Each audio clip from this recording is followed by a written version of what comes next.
morning, joining us online, is Mas Andhika Suksmana, the founder of Footballlicious. Good morning, Mas Andhika. Good morning, Mas Andhika. Good morning.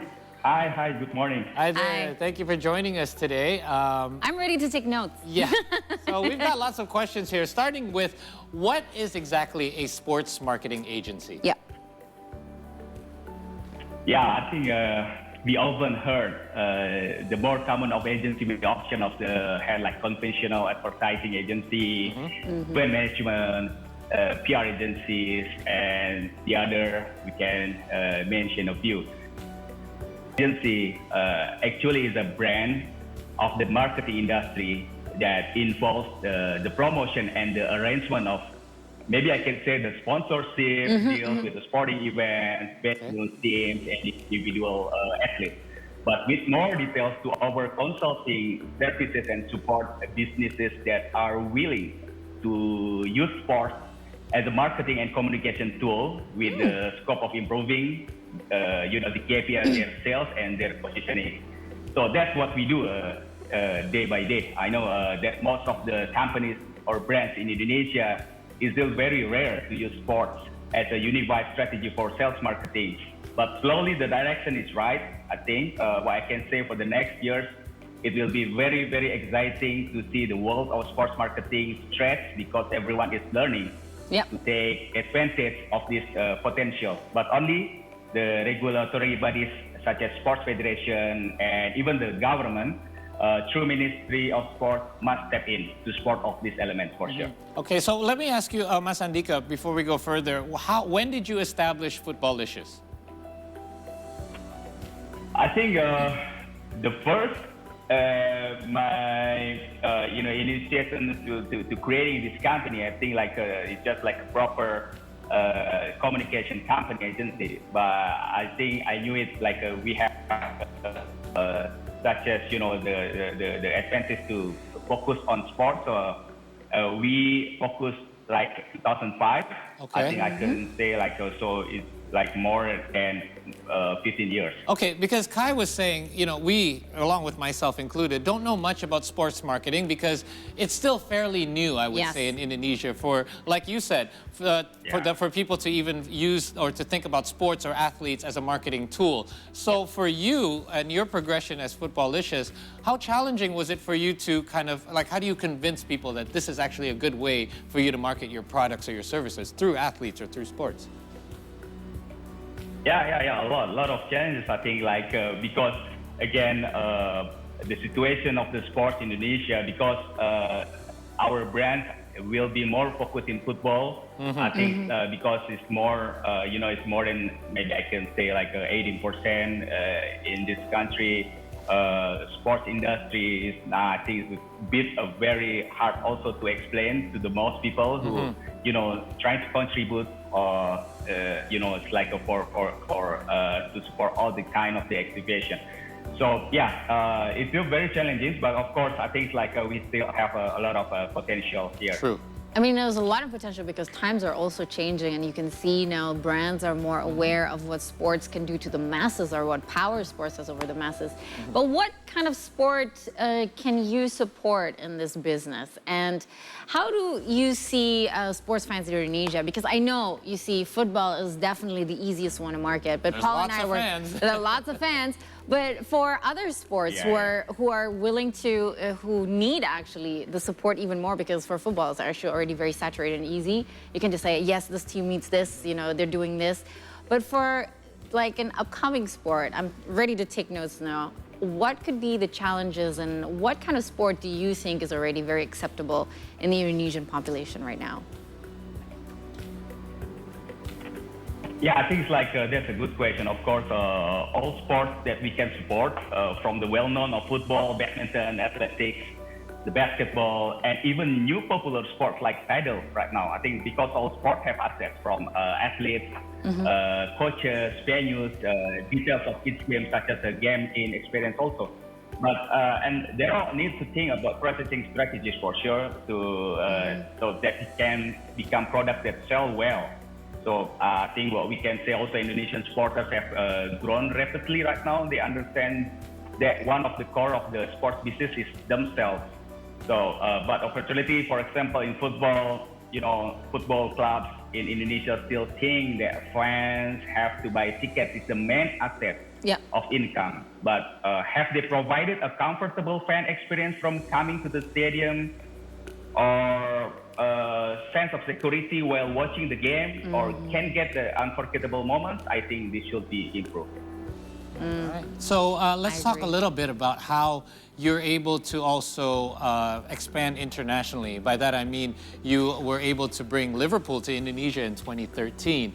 So it's not just about sports representation and marketing here in Indonesia, but there are opportunities for you to perhaps bring players or teams here for events, or maybe at a later time introduce our athletes out there somewhere internationally. So tell us a little bit about those ventures. Yeah, I think we have a lot of journeys among the sports. Myself also is to have the ambition also, it's to introduce, our local athletes also to the, foreign world, to the real competition, So we brought a lot of young talents also to, like football young athletes also to have a trial also, like in Ajax Amsterdam, a La Liga club, something like that. So we are now also trying to focus with women football right now also. So we are trying to consider also to bring in the, for those talents also to have a chance to have a trial also in a European football club. So that will be a very massive thing, to it. But, again, the situation, and we need it also from the government itself, to focus. This is not only the local competition, but it's all things related with the sports stakeholders. Right. I want to ask one more question in regards to athletes' representation, because as we know, sometimes we see an athlete, they get paid a big salary to play professional sports, and we're like, wow, they must be living a good life. But many don't realize that after a player retires, which is usually at a pretty young age, they're not really set for the future. It's not like they have a plan set. Finances could run out. So I noticed that around the world, sports agencies are actually now preparing the future for professional athletes a little bit better by, for example, managing their finances properly, perhaps giving them some business opportunities for after their careers. What about at Footballicious? What do you do in order to prepare athletes so that they have a longer and more prosperous life, as opposed to just having a prosperous career?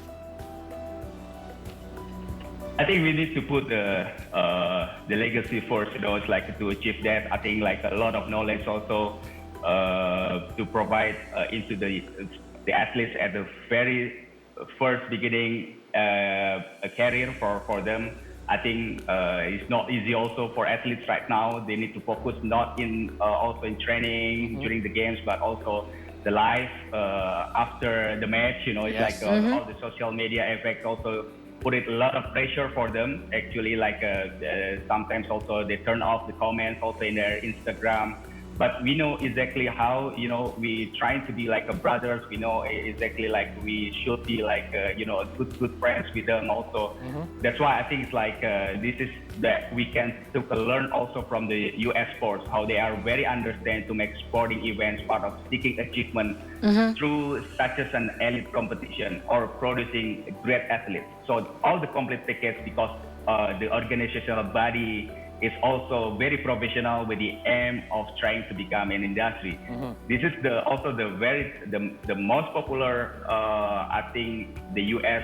sports already deliver the good timelines among of all the each of the different sports. Well, I can say maybe the NBA, they will start in October, ended on July, and then like again like the NFL, the NHL, MLF. So all the whole year of the timeline, people will just trying to focus and understand also which athletes who really popular and to get a lot of it's like rewards in their life of the athletes. That's a good point. Yeah, that is a good point indeed. I mean, you also mentioned before as the situation when being able to enjoy a game safely is a very, very important issue. What other things do you think we need to improve regarding sports as a competition and business here as a whole in Indonesia?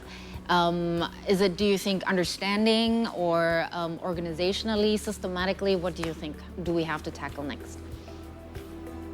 Yeah, I think it's like depending on the country for sure, but the character of the people of Indonesia, what I can say maybe the character of the residents in other countries is certainly different.